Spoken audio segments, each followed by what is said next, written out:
Okay,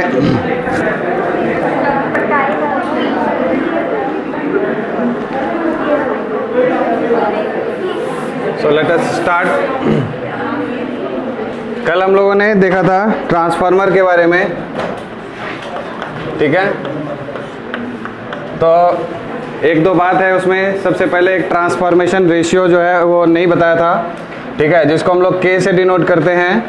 और this value is NS upon NP and this NS upon NP is in turn is equals to VS upon VP, voltage across secondary divided by voltage across primary. और NS upon NP ये जो ratio है, this ratio is K, है ना। It is called transformation ratio. NCERT में नहीं दिया है बट और सब बुक्स में रहता है, और इसके ऊपर क्वेश्चंस भी पूछे जा सकते हैं। अगर यही K ग्रेटर देन 1 है तो NS greater than NP step up transformer हो जाएगा, और अगर K लेस देन 1 है तो क्या हो जाएगा, स्टेप डाउन ट्रांसफार्मर, ठीक है। NS less than NP, clear है।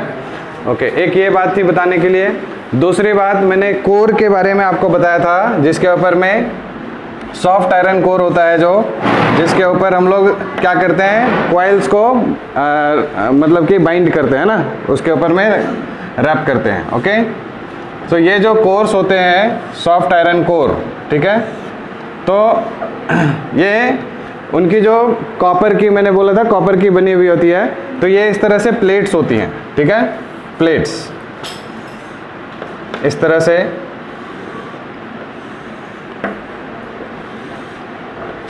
जिनके ऊपर रैप किया हुआ रहता है ऐसे पैरेलल में, एक के ऊपर एक, एक के ऊपर एक।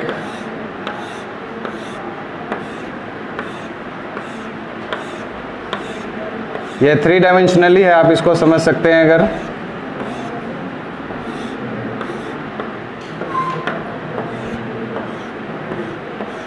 इस तरह से, ठीक है,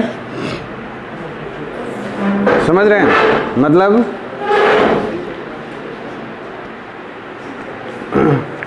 ये दिख रहा है आपको, एक ये जैसे ढेर सारे ऐसे करके प्लेट्स हैं, ठीक, इस पे एक ये इधर प्राइमरी कॉइल्स को वाइंड कर देंगे और इधर सेकेंडरी कॉइल्स को वाइंड कर देंगे, ठीक है।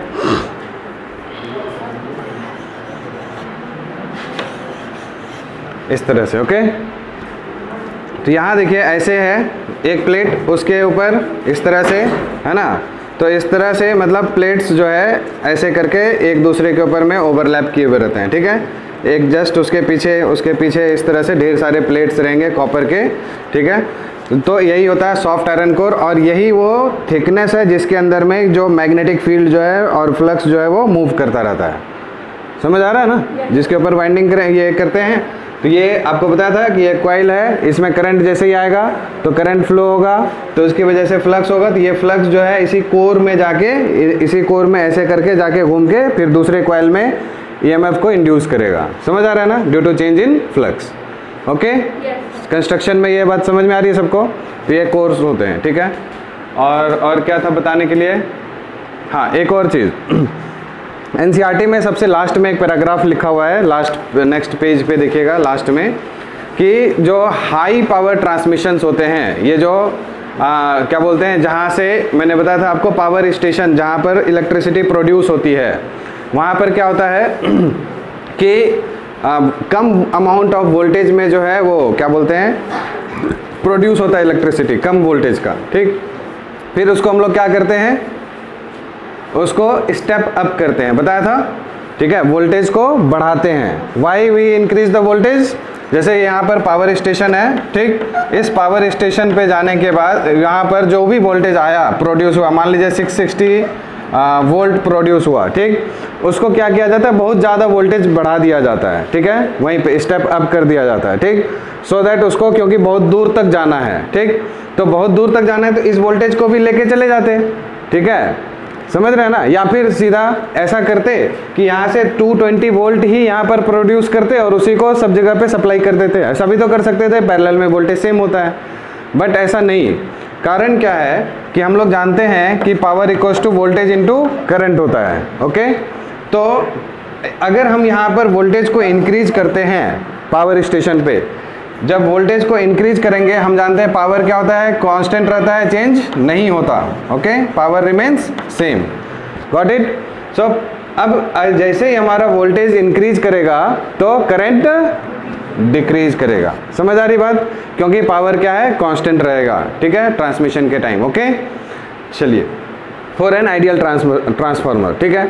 तो अब जानते हैं हम लोग हीट लॉस, सबसे मेन मुद्दा तो यही था, हीट इक्वल्स टू क्या होता है, आई स्क्वायर आर टी, ठीक है, या फिर हम लोग इसको आई स्क्वायर आर लॉस पढ़े थे ना, ठीक है। तो पूरे रास्ते में ट्रांसमिशन लाइन जो केबल्स होती हैं उसमें हीट प्रोड्यूस कम से कम हो, इस वजह से हम लोग को ये सबसे इम्पॉर्टेंट फैक्टर कौन है, करंट। करंट जितना कम होगा हीट प्रोड्यूस उतना कम होगा, क्योंकि मान लीजिए जैसे करंट अगर 0.01 एम्पियर है, उसका होल स्क्वायर करेंगे तो और भी कम हुआ, नहीं समझ में आ रहा है। सो मेन फोकस क्या करना है कि करंट हमारा ट्रांसमिशन केबल्स में कम फ्लो करे, ठीक है, so that I square R loss जो है वो कम हो, समझ आ रहा है बात। तो इस वजह से उसको क्या करते हैं, वोल्टेज को बढ़ाते हैं, स्टेप अप करते हैं, ताकि करंट कम हो और हीट जो है रेडिएट कम हो, रास्ते में हीट लॉस कम हो, और फिर वहाँ जब आता है हमारे घरों के आसपास, फिर उसको स्टेप डाउन ट्रांसफार्मर से नॉर्मल कंडीशन में लेके आ जाते हैं, ओके, ठीक है। तो ये सारी बातें थी ट्रांसफार्मर में जो छूटी हुई थी, बाकी इसके ऊपर क्वेश्चंस करेंगे बाद में। नेक्स्ट आज हम लोग स्टार्ट कर लेते हैं एलसी ऑसिलेशंस, जो सीबीएसई पॉइंट ऑफ व्यू से लीस्ट इंपॉर्टेंट टॉपिक है इस चैप्टर का, ठीक है। ज़्यादा कभी इससे क्वेश्चंस पूछता नहीं है सीबीएसई,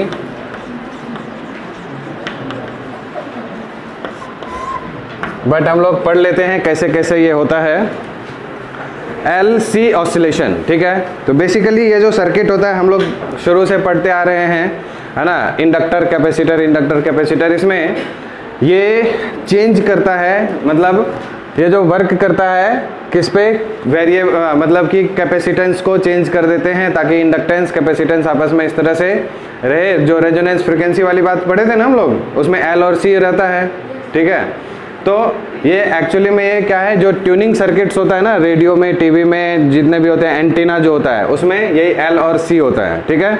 तो उन्हीं को चेंज किया जाता है। तो इसका एप्लीकेशन एलसी सर्किट जितने भी होते हैं, ठीक है, एक ऑसिलेटर की तरह भी बिहेव करता है, ठीक है, और दूसरा कि ये tuning of radio and televisions में भी काम आता है, ठीक है। तो इसमें अभी हम लोग क्या कर रहे हैं कि जैसे इसको अगर इसमें एक और आर अगर लगा देंगे तो एलसीआर सीरीज सर्किट बन जाएगा, है ना। तो ये एल और सी जो है अभी आपस में कनेक्टेड हैं इस तरह से,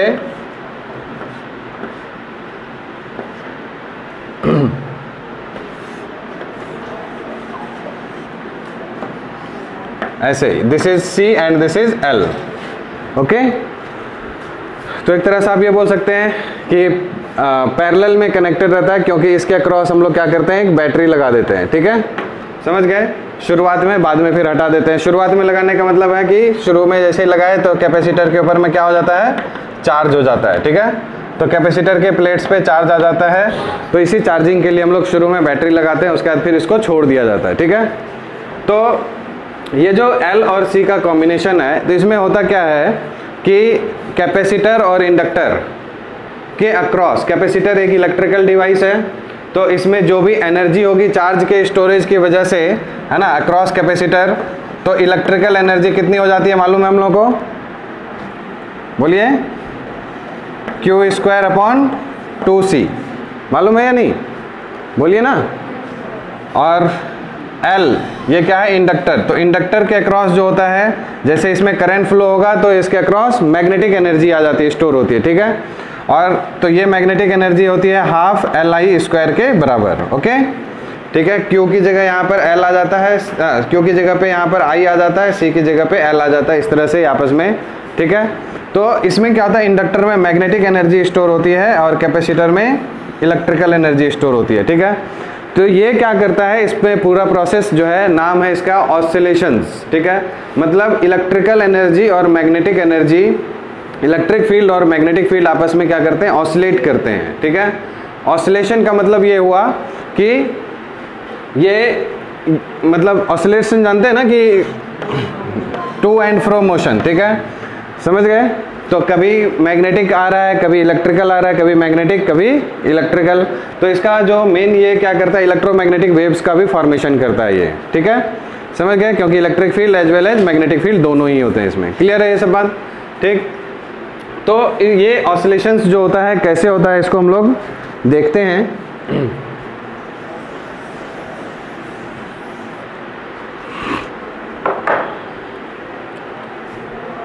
तो शुरू में क्या करते हैं, ये कैपेसिटर के साथ हम लोग अक्रॉस बैटरी लगा दिए, ठीक है। तो कैपेसिटर का नेचर क्या होता है कि अगर आप उसके साथ, है ना, अगर मान लीजिए सपोज रेसिस्टर लगा दिए आरसी सर्किट में, ठीक है, और ये अगर चार्ज्ड है पहले से, ठीक, और इसके साथ में अगर रेसिस्टर है तो ये बहुत ही कम अमाउंट में डिस्चार्ज हो जाता है, ठीक है। इसका जो ग्राफ बनता है ना चार्ज को डिक्रीज होने का विद रिस्पेक्ट टू टाइम, ऐसा होता है, एक्सपोनेंशियली चार्ज को डिक्रीज करता है, फ्रैक्शंस ऑफ सेकंड्स में ये पूरा का पूरा चार्ज यहाँ पे ट्रांसफर कर देता है, ठीक है, समझ गए। लेकिन यहाँ पर रेसिस्टर की जगह पे हमने क्या लगाया है, इंडक्टर। इंडक्टर क्या करता है, इसकी नेचर होती है कि जब भी इसके थ्रू करंट फ्लो होगा तो ये उसी को अपोज करता है, जो भी ये चेंज नहीं चाहता, ठीक है, समझ गए। तो ये चेंज नहीं चाहता है, तो यानी कि अगर इसमें करंट फ्लो होना शुरू होगा तो ये अपोज करेगा, मतलब कि अचानक से जो है डिस्चार्ज हो रहा था वो डिस्चार्ज नहीं होगा, समझ गए ना। तो इसलिए ये रेसिस्टर की जगह पर इंडक्टर लगाने से ये जो है थोड़ा स्लो प्रोसेस हो जाता है, ओके, ठीक है। चलिए, तो अब इसको देखते हैं हम लोग कि कैपेसिटर के अक्रॉस जो वोल्टेज ड्रॉप होगा कितना होता है, बताइए। What is the amount of voltage drop across capacitor, Q by C, okay. So हम लोग चलिए स्मॉल q ले लेते हैं, ओके, NCERT ने भी स्मॉल लिया हुआ है। तो Q बाई C, और यहाँ पर कितना वोल्टेज ड्रॉप होता है, minus L di by dt, okay. और ये क्या हमने यूज किया, अकॉर्डिंग टू किरचॉफ्स रूल्स, ठीक है, sum of all the voltage equals to 0, ठीक है। देखिए बैटरी से करंट निकला, ये चार्ज हुआ, यहाँ पर पॉजिटिव चार्ज आ गया और अपोजिट वाले प्लेट पे इंड्यूस्ड नेगेटिव चार्ज हो गया, ठीक है। अब इसका काम खत्म, ठीक, बैटरी को हटा दिए। अब बैटरी का काम कौन करेगा, कैपेसिटर करेगा, ठीक है। स्लोली ये चार्ज प्रोवाइड करेगा सर्किट में, और चार्ज मतलब rate of flow of charge will give you current, okay.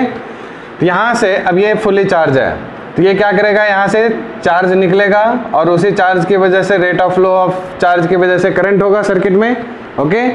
और ये करंट कहाँ पर जाएगा, इस इंडक्टर में, और उसकी वजह से यहाँ पर पोटेंशियल ड्रॉप होगा, that is minus L D I by d T, okay. अगर मैं आपसे पूछूं आई क्या होता है, तो हम लोग जानते हैं d q by d t होगा, यस और no, rate of flow of charge. ये जो करंट है वो कितने के बराबर होगा, तो rate of flow of charge. Clear है इतनी बात, ओके। लेकिन आप देखिए चार्ज, ये जो है करंट बढ़ेगा कब, जब चार्ज, देखिए यहाँ पर अभी ज़्यादा चार्ज है तो करंट कम है। जैसे जैसे ये चार्ज यहाँ से कैपेसिटर डिस्चार्ज होना शुरू करेगा, यहाँ पर चार्ज की वैल्यू कम होगी तो करंट बढ़ना शुरू करेगा कि नहीं, समझ नहीं आया किसी को। वंस मोर, ये अभी फुल्ली चार्ज है कैपेसिटर, ठीक है। अभी इस वजह से ये कुछ अमाउंट ऑफ करंट सर्किट को भेज रहा है, ठीक।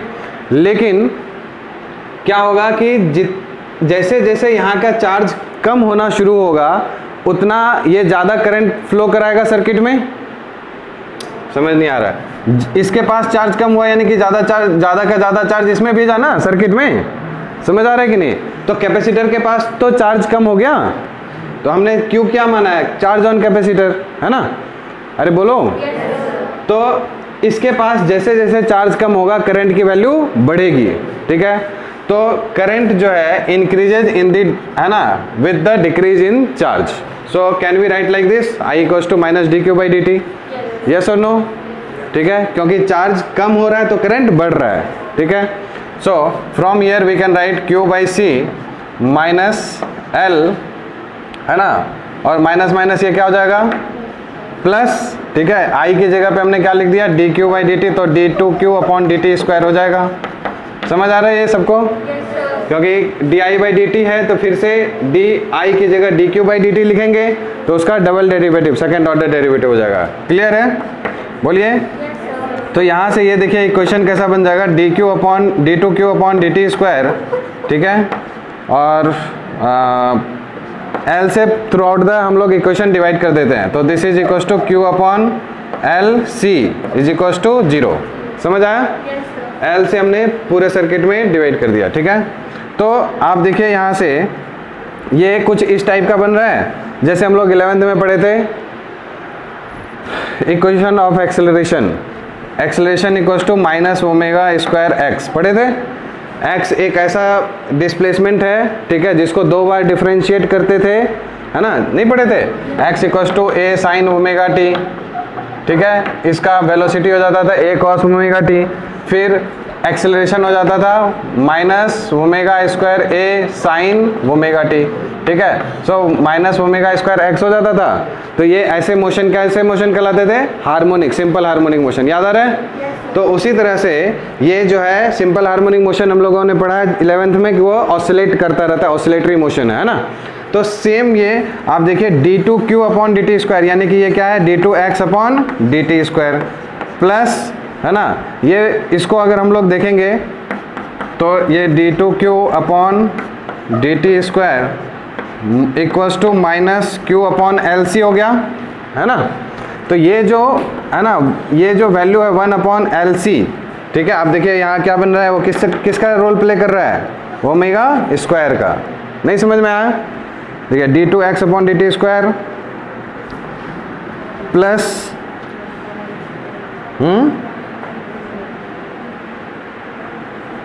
इक्वल्स टू -ω² टाइम्स x, ऐसा कुछ होता था, ठीक है। तो ये देखिए इससे जब आप कंपेयर करेंगे तो x की जगह पे यहाँ पर क्यों है, चार्ज ऑसिलेट कर रहा है, ठीक है। तो x की जगह पर ये डिस्प्लेसमेंट की जगह पे चार्ज है, और ω² की जगह कौन ले रहा है? 1/LC, ठीक है। तो ω² आपका हो गया क्या? 1/LC, तो यानी ω क्या हो गया? 1/√LC। This is what frequency of oscillation, जो ये जो चार्जेस जो है ऑसिलेट करेंगे, ठीक है, इससे इस फ्रीक्वेंसी से ये natural frequency of LC circuit होगा। समझ आ रहा है कि नहीं? ओके, तो ये जो है आपको रिप्रेजेंट कर रहा है ऑसिलेशन को, है ना। ये mathematical, this is called mathematical treatment of LC oscillation. Mathematically आपने दिखा दिया कि चार्जेस ऑसिलेट कर रहे हैं और उस ऑसिलेशन की एंगुलर फ्रीक्वेंसी 1/√LC है। क्लियर है? तो मैथमेटिकली आपको ये बात समझ में आ गई, ठीक है। तो इसमें बेसिकली क्या होता है, जो ऑसिलेशंस होता है, ये जो ऑसिलेशन है ये कहलाता था आपका मैकेनिकल ऑसिलेशन, क्योंकि वहाँ पर डिस्प्लेसमेंट, वेलोसिटी, एक्सेलरेशन की बात होती थी, ठीक है।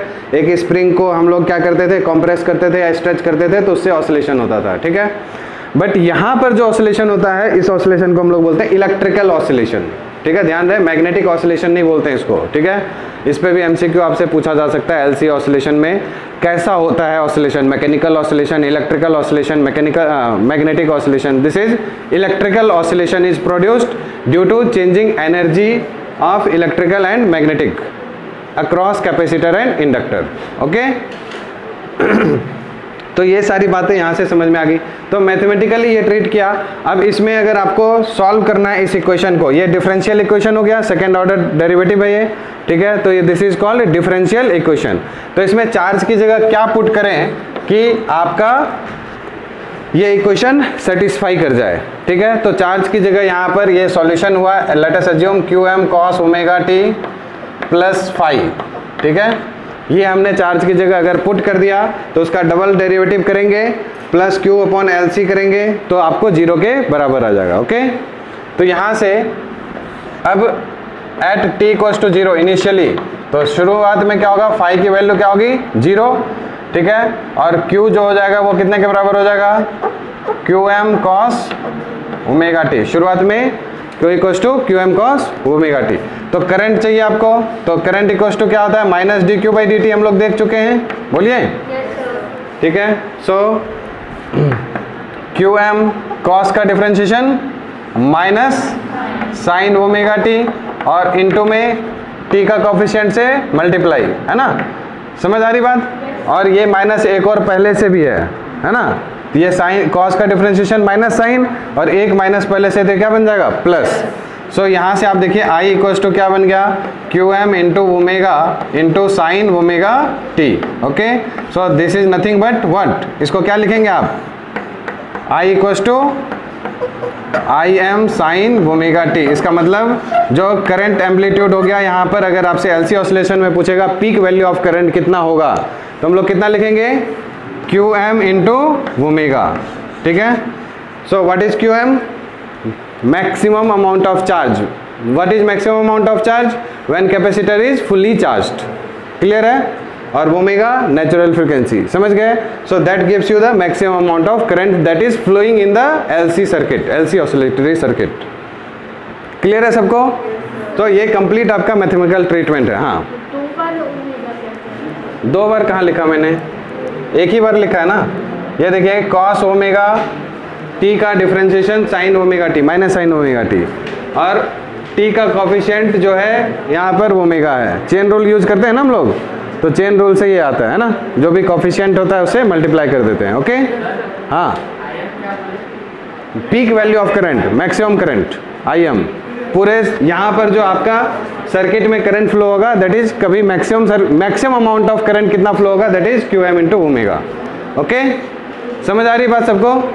सो दिस इज मैथमेटिकल ट्रीटमेंट। अब इसका हम लोग एनालिटिकल देख लेते हैं कि किस तरह से ये पूरा सर्किट बिहेव करता है। ओके, ठीक है, कैसे ये ऑसिलेट करता है उसको हम लोग समझते हैं, वो इंटरेस्टिंग है। तो मैथमेटिकल पार्ट ये सब कुछ भी इंपॉर्टेंट नहीं है। ठीक है, आपको समझ में आ रहा है तो ठीक है, नहीं आया तो कोई दिक्कत नहीं है। ठीक है, पेपर में सीबीएसई में नहीं आता इससे क्वेश्चंस, बस आपको एक मैथमेटिकली दिखाना था कि ऐसे ऐसे ये हो रहा है। अब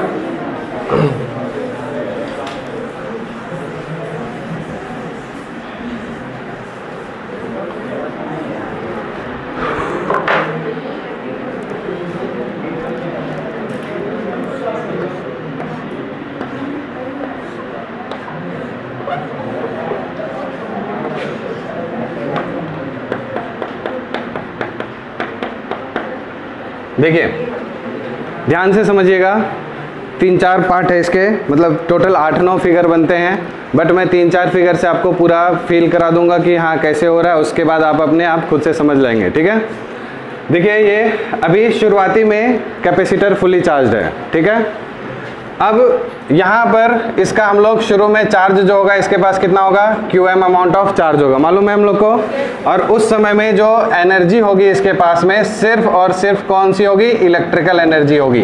ठीक है, this is what, electrical energy. Okay, यहाँ पर हम लोग यू ई लिखते हैं। अब लोग साथ साथ एनसीईआरटी का फिगर भी देखते चलिए, जैसे जैसे पढ़ रहे हैं ना, डायग्राम एनसीईआरटी में बना हुआ है, शायद आपको समझ में आते चले जाएगा। ओके, ठीक है, यहाँ पर सर्किट में करंट कितना है बताएंगे आप लोग, सर्किट में करंट कितना फ्लो कर रहा है, 0।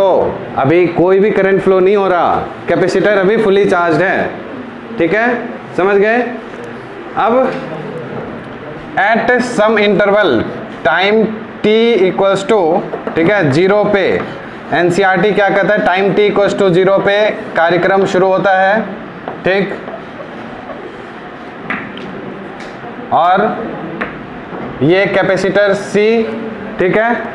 अब यहाँ से चार्ज जो है क्या होगा, चार्ज फ्लो होना शुरू होगा, ये डिस्चार्ज होगा, तो इस जगह बेचारे के पास चार्ज अब कम हो गया।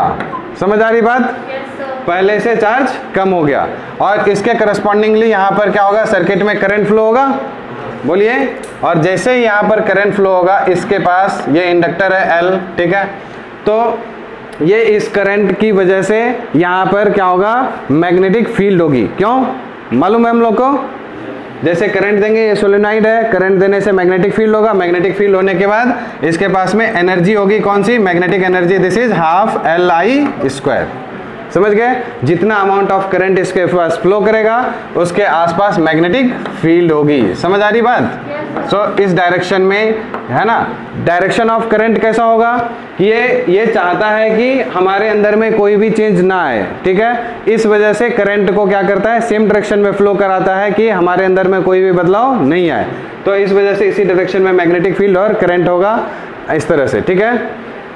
ओके, फिर क्या होता है कि एक ऐसा वक्त आता है देखिए दोनों में आपसी बॉन्डिंग कितनी मस्त है, ज़बरदस्त है वो देखिए, ठीक है, दोनों एक दूसरे को जो है सपोर्ट कर रहे हैं। ठीक, अभी यहाँ पर क्या हुआ, इलेक्ट्रिकल एनर्जी है या मैग्नेटिक एनर्जी है बताइए? दोनों है, समझ गए? कुछ अमाउंट में इलेक्ट्रिकल एनर्जी है, कुछ अमाउंट में मैग्नेटिक एनर्जी है, UE और UB। आप देखेंगे वहां पर UE is not equal to 0 and UB is not equal to 0, ठीक है, लेकिन यहाँ पर UB is not, UB equal to 0 है या नहीं? मैग्नेटिक एनर्जी यहाँ पर 0 है। ओके, ठीक है।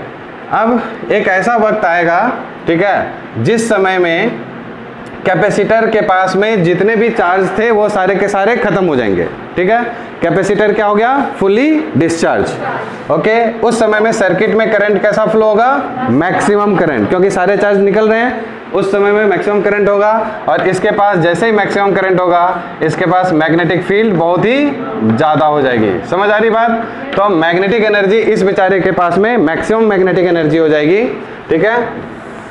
और आप इसको ऐसे दिखा सकते हैं कि इस जगह सिर्फ और सिर्फ मैग्नेटिक एनर्जी है, UB है बस, ठीक है, UE खत्म हो गया, 0, ठीक है, कैपेसिटर अब फुली डिस्चार्ज हो गया, ठीक है। अब क्या होगा, अब क्या होगा, इसके पास में मैक्सिमम अमाउंट ऑफ एनर्जी हो गई, UB equal to half LIM का होल स्क्वायर, ठीक है, समझ गए? तो अब क्या होगा, इसके पास मैक्सिमम अमाउंट ऑफ करंट हो गया, maximum magnetic field, maximum amount of energy इसके पास आ गई। अब इससे ज़्यादा एनर्जी इसको नहीं मिल सकता है, ठीक है, ये इससे कैपेसिटर से मांगेगा, क्योंकि अब इसका आदत क्या हो गया, इसकी आदत क्या बन गई, एनर्जी वाली, ठीक है। अब मांगेगा कैपेसिटर से, भाई चार्ज दो मेरे को, ठीक है, मुझे करंट चाहिए, नहीं समझे? क्यों? अब उसके नहीं मिलना शुरू हो गया ना, ये मैक्सिमम हुआ, उसके बाद थोड़ी just after the maximum current इसका क्या हालत होगा बताओ, बर्बादी है, ठीक है। अब इसके पास एनर्जी खत्म हो जाएगी, तो ये क्या चाहेगा, कैपेसिटर को क्या बोलेगा, चार्ज चाहिए मुझे, चार्ज दो, जिसकी वजह से करंट आएगा मेरे पास, फिर मैं अपना एनर्जी को मेंटेन रखूंगा। लेकिन इंडक्टर कैपेसिटर क्या रिप्लाई करेगा, भिखारी हूं, है ना, सब तो तुमने ले लिया, तो बोला टेंशन मत ले, ठीक है, आई एम हियर, ठीक है। तो इंडक्टर क्या करेगा, उसको जो है सप्लाई करना शुरू करेगा, क्या, करंट, ठीक है, समझ गए? तो अगले केस में क्या होगा, इंडक्टर जो है उसको कैपेसिटर को करंट देना शुरू कर देगा, ठीक है, समझ गए? तो जब करंट देना शुरू कर देगा तो इसके पास से थोड़ा सा करंट जो है निकल गया, है ना, सीन समझ में आया ये क्या कर रहा हूं मैं? ठीक है, यहाँ पर देखिए करंट ज्यादा था तो मैक्सिमम अमाउंट ऑफ एनर्जी थी, ठीक है, और ये वाला सीन क्या है, कम हो गया करंट, ठीक है, तो फिर से सर्किट में करंट फ्लो होना शुरू होगा और कैपेसिटर के पास थोड़ा थोड़ा चार्ज आएगा, क्या सेम डायरेक्शन में या अपोजिट डायरेक्शन में, पोलैरिटी इसकी क्या होगी, ऐसे करके करंट भेजेगा ना ये, ठीक है, क्योंकि कैपेसिटर को अब चार्ज करना है, ठीक है, लेकिन ये अपने फ्लक्स को भी चाहता है कि कम से कम हो, हमारे पास जो भी आया वो अब उसको अपोज करना चाहता है, तो सेम डायरेक्शन में करंट फ्लो करके यहाँ पर कैपेसिटर को अब ऐसे चार्ज करेगा। आ रही बात समझ में सबको? तो पोलैरिटी देखिए यहाँ पर जो थी और ये पोलैरिटी दोनों सेम है या नहीं है या नहीं है, ठीक है। तो इसको फुली चार्ज होने में ये t इक्वल टू 0 था, तो ये क्या हो गया, T/4 साइकिल, 1 क्वार्टर साइकिल में क्या होता है, फुली चार्ज होता है, जिसमें मैक्सिमम मैग्नेटिक एनर्जी हो जाती है, ठीक है। उसके बाद फिर अभी देखिएगा यहाँ पर कैपेसिटर इतना हो गया, ठीक है, तो इसका मतलब सर्किट में करंट फ्लो होगा, इसके पास कुछ ना कुछ अमाउंट ऑफ चार्ज हुआ। इस सीन में क्या होगा, कौन सी एनर्जी होगी, इलेक्ट्रिकल या मैग्नेटिक, दोनों होगी। समझ आ रही बात? ठीक है, कि इसके पास थोड़ा सा इलेक्ट्रिकल एनर्जी भी होगा UE एंड थोड़ा सा मैग्नेटिक एनर्जी भी होगा। Neither of these two are 0, है ना, both have some amount of energy. Okay, ठीक है। जैसे ही ये आपका हाफ साइकिल होगा, क्वार्टर साइकिल यहाँ पे था, फिर इसको टाइम जब आपका T/2 बनेगा, ठीक है, सही है, तो उस समय कैसा सीन बनेगा, T/2 टाइम पे, बताइए ना, ये करंट सप्लाई करना छोड़ देगा क्या, कैपेसिटर के पास जैसे चार्ज होना शुरू हो गया तो ये क्या करंट सप्लाई करना बंद कर देगा, क्योंकि आपस में इतनी गाढ़ी दोस्ती है इनकी, ये इसको बोलेगा कि अभी रुको और भेज रहे हैं। ये जैसे कैपेसिटर यहाँ खुश हुआ होगा तो बोलेगा टेंशन मत लो, इमोशनली ये यहाँ से और करंट को भेजना शुरू कर रहा है, और करंट को भेजना शुरू कर रहा है। कैपेसिटर धीरे धीरे क्या हो जाएगा, फुल्ली चार्ज हो जाएगा। समझ आ रही बात सबको? सो कैपेसिटर बिकम्स फुल्ली चार्ज, और ये बेचारा भूखा प्यासा। नहीं समझ में आ रहा है? Is there any energy associated with inductor? Because there is no current, है ना। इस समय वो फिर से सीन आ गया जब इसके पास में करंट 0 हो गया। ठीक है, समझ गए? अब ये जो टाइम है आपका क्या है, T/2। ओके, अब ध्यान दीजिएगा क्या होगा। अब इस सिचुएशन में आप ये हालात समझ लीजिए इन लोग के दोस्ती के हिसाब से। कैपेसिटर सोचेगा, देखो हमारे पास में इतना सारा चार्ज था, जितना एक बार तो हमने दे के पछता लिया, हम कभी जो है ऐसे हालात में आ गए थे। ठीक है, समझ गए? कैपेसिटर ने जब अपना सारा का सारा चार्ज वापस ले लिया तो इसको अपना बिस्तर पैक करके चल देना चाहिए। पैकिंग करके ख़त्म, रिश्ता नाता ख़त्म हो जाएगा कि नहीं हो जाएगा? L और C में दोस्ती होनी चाहिए या नहीं होनी चाहिए? होनी चाहिए। ऐसा होता है क्या? क्योंकि ये बंधे हुए हैं, है ना, एक ही डोर से, तो जाएंगे कहाँ, है ना। भागने की कोशिश तो करेगा कि हमारा पूरा का पूरा चार्ज वापस आ गया, लेकिन भाग पाएगा नहीं। तो मजबूरी में कैपेसिटर क्या करेगा, वापस इसको चार्ज देगा। तो ऐसे करके चार्ज देना शुरू करेगा। ये क्या किया मैंने, सॉरी, पोलैरिटी इधर, ये आपका इस डायरेक्शन में था, तो इस पे पॉजिटिव चार्ज होगा और यहाँ पर नेगेटिव चार्ज। ये बात समझ में आ रही सबको? ठीक है। अब अगले सीन में क्या बनेगा, क्या होगा, ये देखो, इसको मैं यहाँ पर पॉजिटिव और नेगेटिव, ये थोड़ा सा आपको डायरेक्शन के लिए समझा दे रहा हूँ, पॉजिटिव नेगेटिव। ठीक है, ऐसे करके हुआ था। अब ध्यान दीजिएगा, अब जैसे ही ये फुली चार्ज हुआ, अब ये इंडक्टर अपनी कहानी सुनाना शुरू करे। जैसे कहानी सुनाएगा कि मैंने सारा करंट तुमको दे दिया, अब मैं क्या करूं, कैपेसिटर बोलेगा डोंट वरी, है ना, I am here but not fear. नहीं, तो ये इधर से चार्ज को सप्लाई करेगा। कि ऐसे सप्लाई करेगा अपोजिट में, क्या पॉजिटिव चार्ज इधर, है ना, हाई पोटेंशियल। ठीक है, क्योंकि बैटरी की तरफ वेव करे, तो इधर से चार्ज ये देना शुरू करेगा। ओके, तो ऐसे चार्ज सप्लाई करेगा, जिसकी वजह से अब अगले स्टेप में आपको इधर दिख रहा है क्या, देखो, नहीं, ठीक है। ओके, तो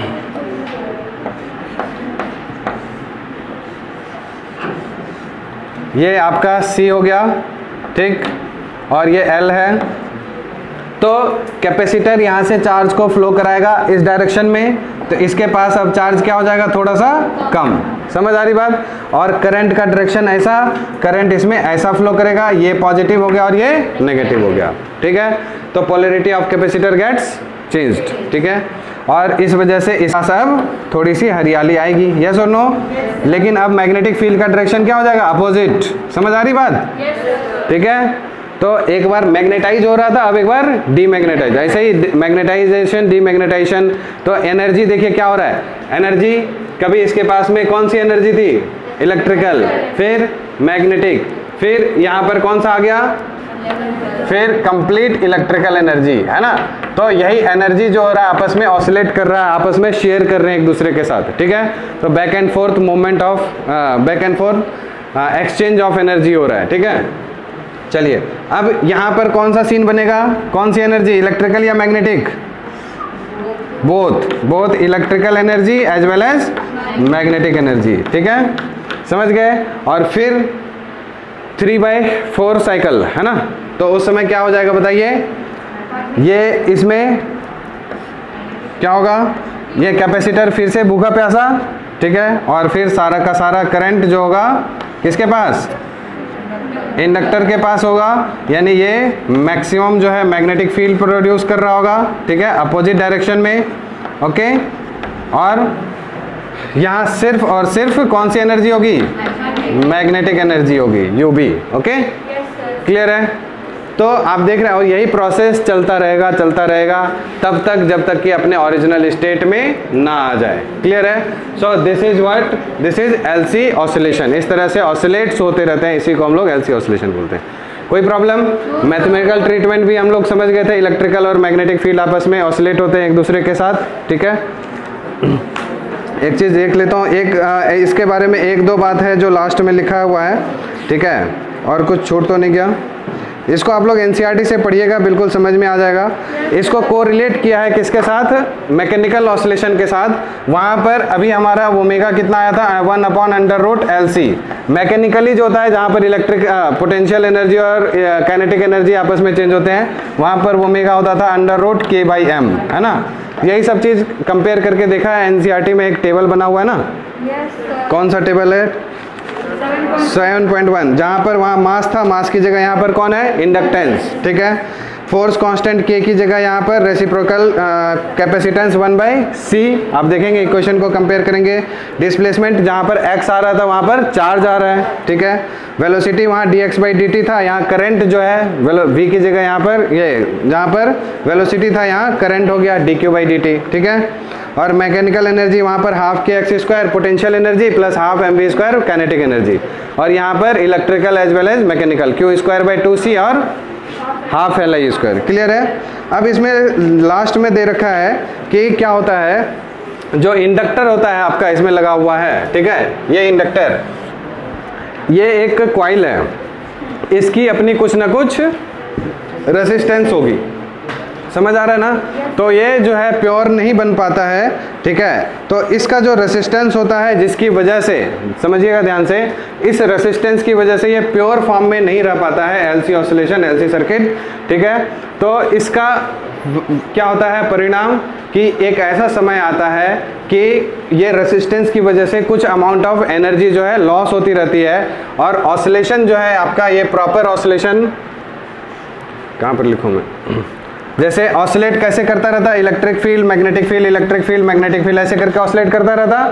बट ये क्या होगा, due to the resistance of inductance, ठीक है, क्या होगा, इसकी इस तरह से डैम्प्ड ऑसिलेशन होगा, समझ रहे हैं ना। इसका एम्पलीट्यूड जो है धीरे धीरे धीरे धीरे डिक्रीज होना शुरू हो जाएगा, ठीक है। एम्पलीट्यूड डिक्रीज होना समझते हैं ना, इस तरह से, पहले ज़्यादा था फिर कम था, धीरे धीरे इट डाई आउट, मतलब ऑसिलेशंस खत्म हो जाता है। किसकी वजह से? क्योंकि ये प्योर इंडक्टेंस नहीं है, इसका कुछ ना कुछ रेसिस्टेंस होता है, ठीक है। एक तो ये बात हो गई। दूसरी बात कि आपका अगर मान लीजिए, सपोज हम ये मान लें कि इसका रेसिस्टेंस 0 है, इसके पास कुछ नहीं है रेसिस्टेंस, यानी प्योर एकदम आइडियल इंडक्टर है, कोई रेसिस्टेंस ऑफर नहीं करता है, उस समय में भी इस L और C की वजह से इलेक्ट्रोमैग्नेटिक वेव्स बनेंगे या नहीं बनेंगे?